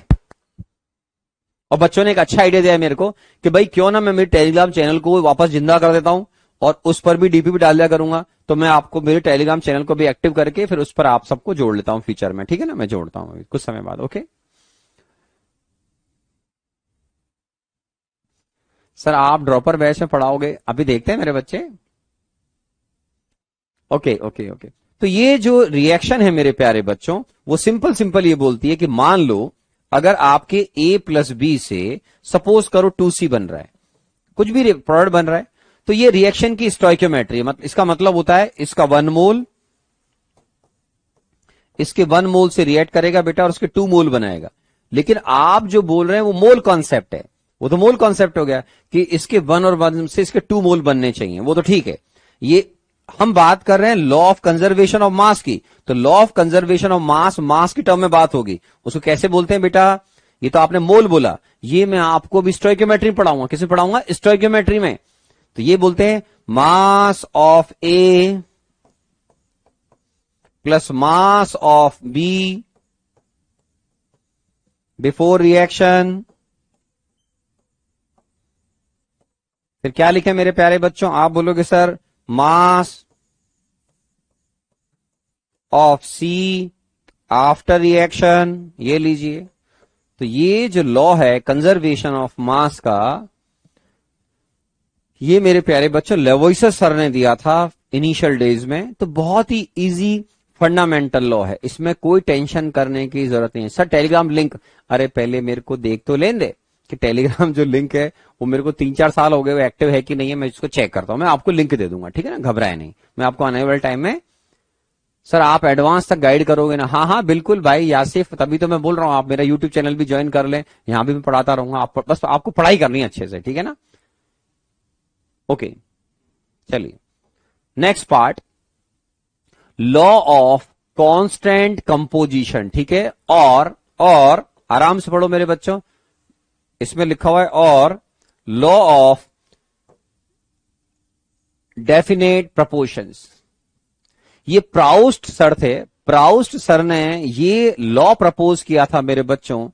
सर ये जो लेक्चर हो रहे हैं इसकी बच्चों को ये मिल सकती है क्या? हाँ पीडीएफ मिल सकती है ना? जा रही है? बच्चे तो बोल रहे हैं उनको पीडीएफ नहीं मिल रही है। बच्चों आपको मेरे नोट्स की पीडीएफ मिलती है क्या? जल्दी बताओ, पूछ लेते हैं, है ना, बच्चे बता देंगे, है ना। या आपको अगर पीडीएफ चाहिए तो बता देना, अगर आपको मेरे बुक की पीडीएफ चाहिए तो बता देना। बुक की क्या, आई एम सॉरी, बुक की नहीं देते हैं ऑथर, मेरे को खुद भी पब्लिशर नहीं देगा। अगर आपको नोट्स की, क्लास नोट्स की पीडीएफ चाहिए तो बता देना। चलिए, तो law of constant composition, law of definite proportions, बेटा प्राउस्ट सर ने लॉ प्रपोज किया था। उनके हिसाब से किसी भी कंपाउंड के अंदर जो उसके कॉन्स्टिट्यूएंट एलिमेंट्स होते हैं उनका मास रेशो जो है वो फिक्स रहेगा। जैसे आप पढ़ो, it states that in a given compound the elements are always combined in the same proportions by mass. मतलब उस 1 मोल कंपाउंड के अंदर तुम्हें उसके जो कांस्टेंट एलिमेंट है उनका जो मास है कंबाइंड होने का वो हमेशा फिक्स रहेगा। सर कभी कभी मिलती है, सर कभी कभी मिलती है, सर एकदम नहीं मिलती। कल हो गई क्या चीजें? क्लास नोट्स हो गए? हाँ मेरे बच्चों, सर बता रहे हैं मेरे को, जो हमारे साथ में बैठे हुए हैं वो सुने आराम से, ये बोल रहे हैं अभी आई है, मतलब कल ही अपलोड हुई है सारी। तो चेक करना आप, आपको डीपी मिली होंगी मेरे बच्चों, डीपी मिल गई होंगी, 4 डीपी मिली होंगी शायद इनको, है ना, 4 डीपी मिल गई। और क्या क्या आ गया सर इनके मोबाइल पे? हाँ, और आपको 11th क्लास में जो टॉपिक पढ़ाए जाएंगे सबकी शीट दे दी गई है, ऐप पर अवेलेबल है। हाँ सर देख के बता रहे हैं बेटा, सर ऐप पे देख के बता रहे हैं कि सर आपको 11th क्लास की सारी शीट मिल चुकी है, 4 डीपी मिल गई। नहीं, बच्चे बोल रहे हैं कि सर जो मैं लेक्चर ले रहा हूं ना उसकी भी इनको ये मतलब, हाँ क्लास नोट्स मिल सकते हैं, अपलोड हो गए। लो मेरे बच्चों, सर कंफर्म कर रहे हैं कि आपको मेरे जो क्लास नोट्स हैं वो भी अपलोड हो गए, कल ही अपलोड हुए मेरे ख्याल से, कल शाम को रात को ही अपलोड हुए हैं ना, तो अब चेक कर लेना, है ना। सर फर्स्ट लेक्चर की कल मिली थी, हाँ तो वही बोल रहा हूं मेरे बच्चों, सर बोल रहे हैं कंफर्म, है ना। तो अरे मिल जाएगी भाई, सबको मिल गई, कल ही मिली है, कल कल कल कल, है ना। आपको कैरियर बिल के ऐप पर जाकर देखना है, कल ही 4 डीबीपी और उसके अलावा रिपीट कर रहा हूं, शीट सारी मिल गई 11th क्लास की। और उसके अलावा अपार्ट फ्रॉम दैट आपको मेरे जो पुराने लेक्चर हुए हैं उनकी भी पीडीएफ मिल गई होगी, ठीक है ना। पीडीएफ मिल गई ना सर? पीडीएफ मिल रही है मेरे बच्चों, सर्च का नाम। चलो ओके, तो अब आराम सुनो मेरे बच्चों, फिर रिपीट कर रहा हूं, तुमको ये जो लॉ है इनको रटना नहीं है। नो, हमारे आईआईटी एडवांस में ऐसे नहीं आता write down short notes, school में थोड़ी पढ़ रहे हैं भाई साहब। तो केवल उसका एक बेसिक आइडिया होना चाहिए कि लॉ बोल क्या रहा है। कि मान लो कल के लॉ लिखा आ जाए और वो आपसे पूछे कि लॉ कौन सा है, law of conservation of mass है, या लॉ ऑफ मल्टीपल प्रोपोर्शंस है, या लॉ ऑफ जो है डेफिनेट प्रोपोर्शंस है, वो मालूम होना चाहिए बस। अब आराम से इस लॉ को सुने। ये जो लॉ है वो क्या बोलता है कि किसी भी कंपाउंड के जो कांस्टेंट एलिमेंट हैं उनके अंदर जो भी उसके कांस्टेंट एलिमेंट्स होंगे उनका मास रेशियो या उनका जो मास परसेंट है वो हमेशा फिक्स रहेगा। कैसे? देखो, ये कभी भी प्रिपरेशन पर डिपेंड नहीं करता। जैसे H2O है, H2O के अंदर हाइड्रोजन और ऑक्सीजन का मास, H2O का मोलर मास कितना होता है बेटा, आपने सीखा हुआ है सर, इसका मोलर मास 18 ग्राम पर मोल। आप बोलोगे ठीक है, तो इसके अंदर हाइड्रोजन और ऑक्सीजन का मास क्या मेरे प्यारे बच्चों, तो मास ratio of H and O 2:16 means 1:8।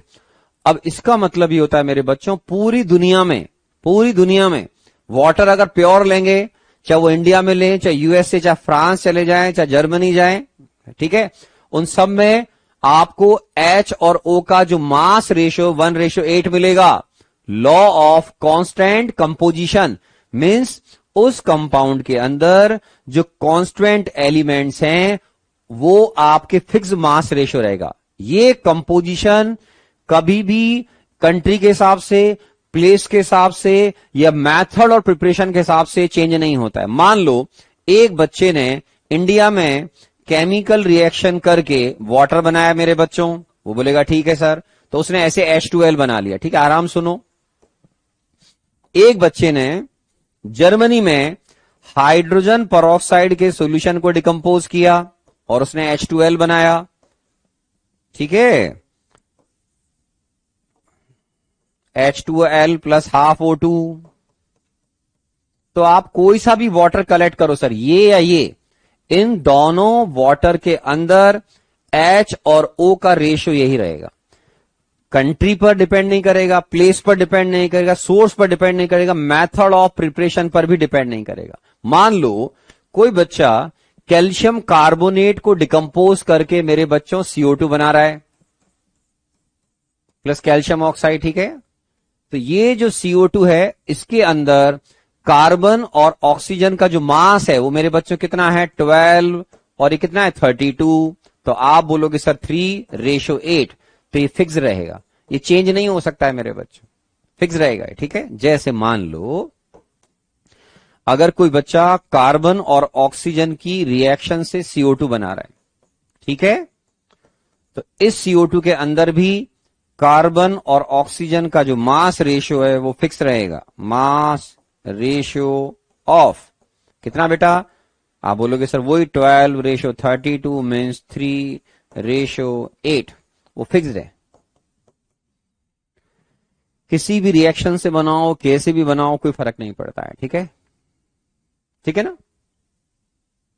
Okay, तो ये हमारा जो एक कॉन्सेप्चुअल आपका लॉ है वो सिंपल ये बोलता है कि कोई भी कंपाउंड के जो कांस्टेंट एलिमेंट हैं वो हमेशा उनका जो वेट रेशियो है, मास रेशियो बोल दीजिएगा, वो हमेशा कांस्टेंट रहेगा, always constant irrespective to their source. किस सोर्स से ऑब्टेन कर रहे हो, कैसे बना रहे हो, लेबोरेटरी में कौन सी केमिकल रिएक्शन से बना रहे हो, इंडिया बना रहे हो या भूटान में बना रहे हो या कहीं और बना रहे हो, उसके मास रेशियो पर फर्क नहीं पड़ता है। ठीक है, तो ये है लॉ ऑफ कांस्टेंट कंपोजिशन, है ना। तो ये कंपोजिशन मेरे बच्चों क्या रहेगा, फिक्स रहेगा। मास रेशियो मतलब जो कंपोजिशन है CO2 का, वो कंपोजिशन ऑफ CO2 फिक्स है। CO2 के कंपोजिशन का मतलब है कार्बन ऑक्सीजन का जो मास रेशियो है, ठीक है, वो 3:8 रहेगा। ओके,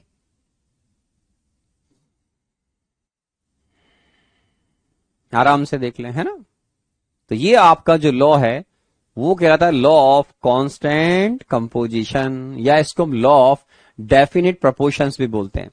एक कंपाउंड में जो उसके कांस्टेंट एलिमेंट्स हैं वो एक डेफिनेट रेशियो में ही प्रेजेंट रहते हैं, या उनका मास रेशियो फिक्स रहता है, कांस्टेंट रहता है। ओके, अब आइए sir, law of multiple proportions. ये जो लॉ है, लॉ ऑफ मल्टीपल प्रोपोर्शंस, तुमने कभी डॉल्टन सर का नाम सुना होगा मेरे बच्चों। तो डॉल्टन सर का अगर आपने नाम सुना होगा तो उन्होंने ये लॉ प्रपोज किया था। इस लॉ में खास बात होती है कि आपके पास 2 एलिमेंट होने चाहिए और उन 2 एलिमेंट की केमिकल रिएक्शन से 2 अलग अलग प्रोडक्ट बनने चाहिए। जैसे सल्फर ऑक्सीजन से SO2 SO3 बनते हैं, हाइड्रोजन ऑक्सीजन से H2 भी बनता है, H2O2 भी बनता है, कार्बन ऑक्सीजन से CO और CO2 भी बनते हैं मेरे बच्चों। आप बोलोगे हाँ सर। तो ऐसे बहुत सारे दो एलिमेंट हैं जिनकी केमिकल रिएक्शन से 2 और मोर देन 2 प्रोडक्ट्स बनते हैं। ठीक है, ओके। एक बच्चा बोल रहा है सर लास्ट वाले लॉ में हमें साइंटिस्ट का नाम नहीं दिख रहा हुआ। प्राउस्ट बेटा, PROUST। अगर नहीं दिख रहा, टाइम आ रहा था 419, PROUST, उसको स्पेलिंग नहीं दिखी होगी। प्राउस्ट है ना। मर गए बेटा, ये सर भी जो है एक्सपायर हो गए सारे जितने भी है ना, ये केमिस्ट्री के इनिशियल स्टेजेस में थे जब डेवलप हो रही थी हमारी केमिस्ट्री। तो सारे ऑनरेबल सर जो हैं वो एक्सपायर हो चुके हैं, पर अमर हो गए यूं मान लो, अपना नाम कर गए, जाने से पहले लॉ बना गए।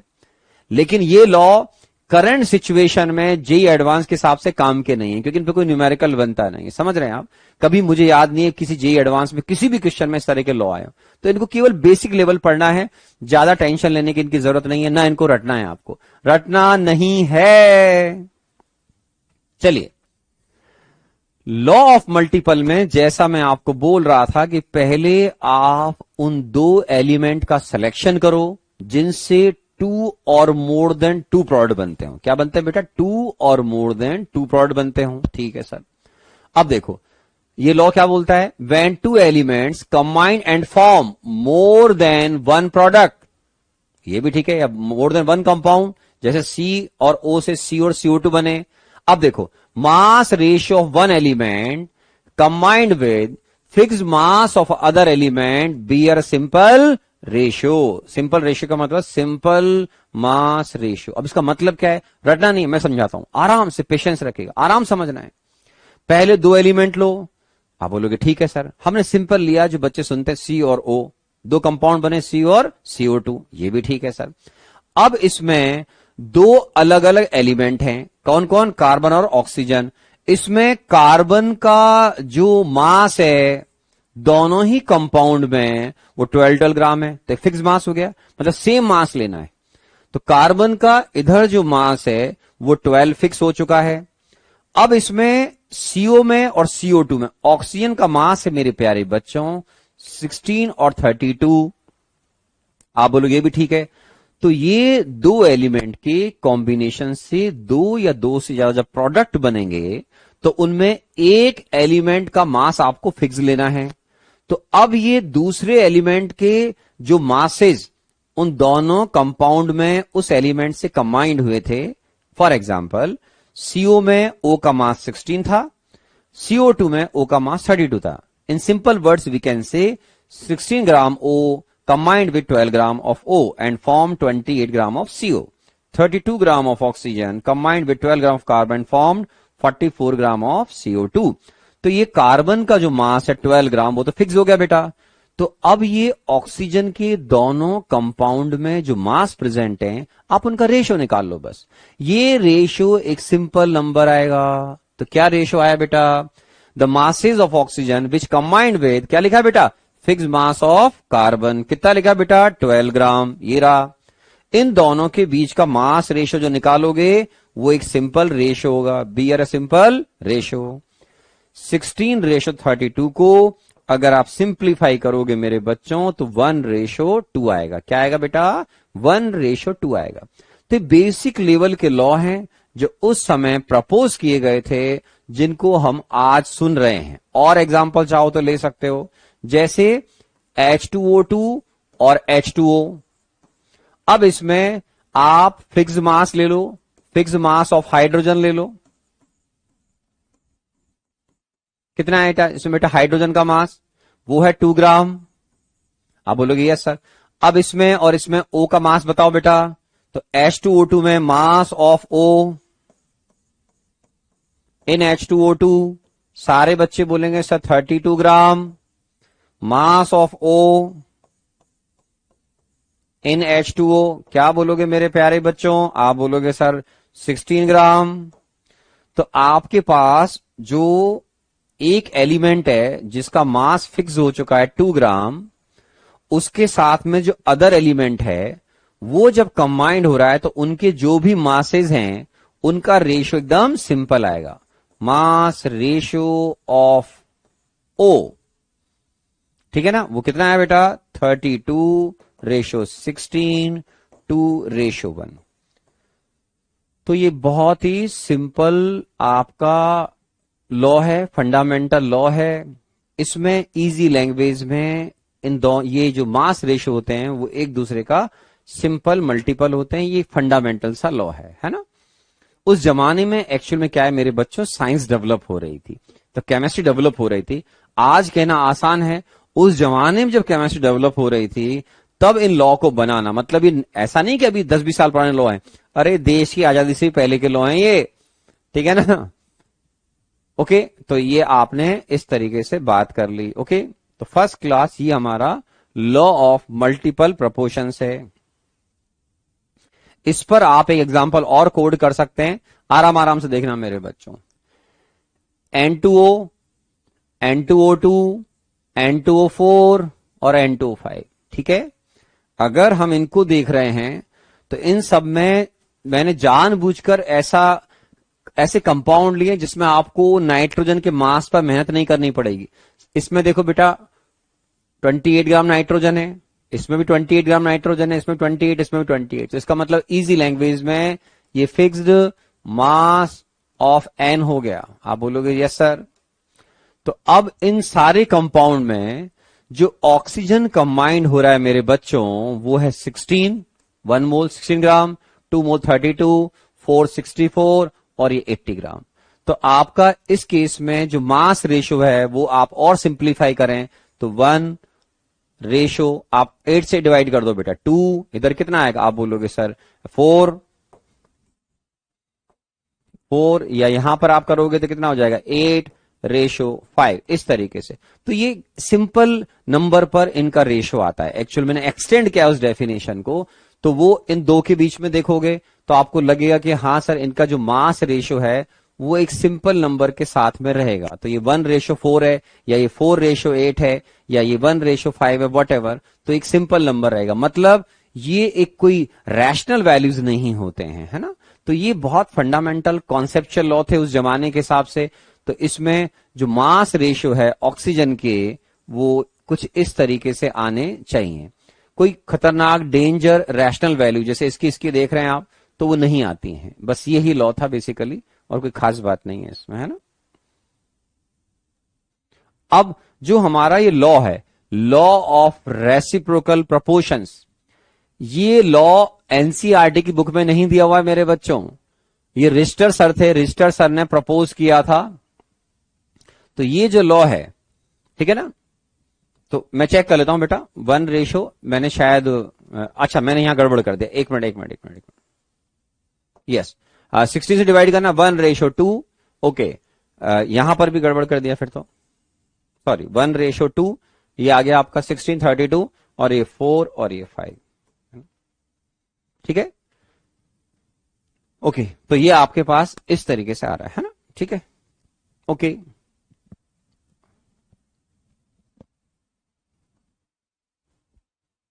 ठीक है।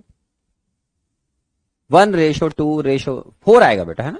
एक बच्चे ने 1 रेशो 2 रेशो 3 रेशो 4 लिखा हुआ है ना, ठीक है। तो आप चेक करिए, ये 60 डिवाइड करोगे बेटा 2 आएगा, 60 इसको डिवाइड करोगे तो 4 आएगा, और इसको डिवाइड करोगे तो 5 आएगा। तो 1 रेशो 2 रेशो 4 रेशो 5, है ना। ओके सर, आपके YouTube चैनल का नाम क्या है? बेटे मेरे YouTube चैनल का नाम है एन अवस्थी, सोडियम सर के नाम से मिलेगा।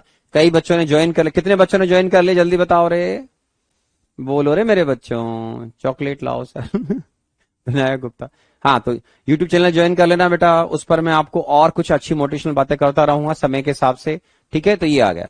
अब तुमको यही लॉ पढ़ने थे, इस लॉ पर मैंने क्रॉस मार रखा है मेरे बच्चों।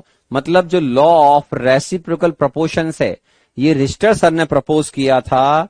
ये लॉ में 3 एलिमेंट होने चाहिए, 3 एलिमेंट जो आपस में एक दूसरे से रिएक्ट करके कंपाउंड बनाते हैं। अच्छा वेरी गुड, काफी ने ज्वाइन कर लिया, very good very good very good very good, है ना। तो ये जो लॉ है जिसको हम लॉ ऑफ मल्टीपल प्रोपोर्शंस के बाद लॉ ऑफ रेसिप्रोकल प्रोपोर्शंस बोलते हैं, इसमें कम से कम मतलब इसको लॉ को जो अप्लाई कर रहे हो तो 3 एलिमेंट ऐसे लेने पड़ेंगे जिनकी आपस में एक दूसरे से रिएक्शन होती है, कंपलसरी कंडीशन है। जैसे लॉ ऑफ मल्टीपल प्रोपोर्शंस में 2 एलिमेंट लेने पड़ते हैं बेटा, उनसे 2 या 2 से ज्यादा कंपाउंड बनने चाहिए। सर आप भी एक लॉ बना लो, वाह हार्दिक बोल रहा है सर आप भी एक लॉ बना लो, वाह बहुत बढ़िया। ओके, तो इसको समझने से पहले आप 3 एलिमेंट लाने पड़ेंगे, मैं आपको बता रहा हूं, इसको नेक्स्ट क्लास में हम कवर करेंगे। सामने देखो, जैसे कार्बन, हाइड्रोजन और ऑक्सीजन है, तो आपके ये 3 जो एलिमेंट हैं, जो भी आप लो, आप सल्फर, ऑक्सीजन, हाइड्रोजन भी ले सकते हैं, कोई दिक्कत नहीं मेरे बच्चों। वो 3 एलिमेंट लेने पड़ेंगे जिनके आपस में रिएक्शन हो जाते हो। जैसे कार्बन हाइड्रोजन के रिएक्शन से मीथेन बनता है बेटा, कार्बन ऑक्सीजन की रिएक्शन से CO2 बनता है मेरे प्यारे बच्चों, और HO की रिएक्शन से H2 बनता है। मीन्स ये 3 एलिमेंट ऐसे लेने इस लॉ को समझने से पहले जिनकी आपस में एक दूसरे से रिएक्शन होकर प्रोडक्ट बनता हो, जिसको आप जानते हो। मान लो एक बच्चा बोलता है सर मैं सल्फर ले लूं, तो सल्फर लोगे तो सल्फर और हाइड्रोजन से H2S बनता होगा, और सल्फर और ऑक्सीजन से SO2 बनता होगा। तो आप 3 एलिमेंट ऐसे लेना जिनकी आपस में एक दूसरे से रिएक्शन होती हो। C और O से CO2, C और S से मीथेन, इथेन, प्रोपेन जो भी लें, H और O से H2O। तब जाकर आप इस लॉ पर बात कर पाएंगे। अगर वो 3 एलिमेंट आपस में रिएक्शन करके कोई प्रोडक्ट नहीं बना रहे हैं तो उन पर ये लॉ अप्लाई नहीं होगा, ठीक है। तो इस लॉ में क्योंकि समय लगेगा, तो मैं आराम से आपको इस लॉ को नेक्स्ट क्लास में कवर करूंगा मेरे बच्चों, ठीक है। हालांकि मैंने क्रॉस लगा रखा है, आप चेक करना, आपकी एनसीईआरटी बुक में नहीं है, तो इसका मतलब मैं समझता हूं कि जेईई एडवांस के सिलेबस में नहीं लिखा हुआ है, जेईई मेन के सिलेबस में नहीं है।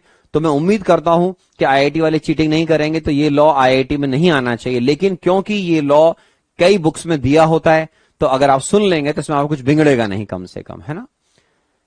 ओके, तो आप मेरा इंस्टाग्राम भी ज्वाइन कर सकते हैं, लेकिन यूट्यूब ज्यादा अच्छा है मेरे ख्याल से, तो बाकी आपकी मर्जी, है ना। तो आज की क्लास एंड कर दें मेरे बच्चों।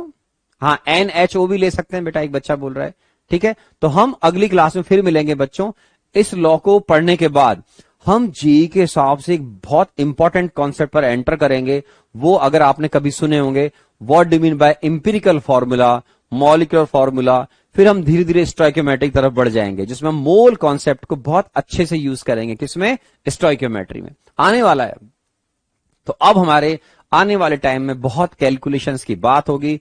तब तक सर आपके नोट्स 2-3 दिन के बाद मिल रहे हैं, तो अब मिल जाएंगे बेटा, है ना। अब आपको जल्दी जल्दी मिल जाया करेंगे, क्योंकि मैंने बोला अब देखो क्या होता है, कैरियरविल कंपनी ने आपके लिए इतनी अच्छी फैसिलिटीज डेवलप करी हैं।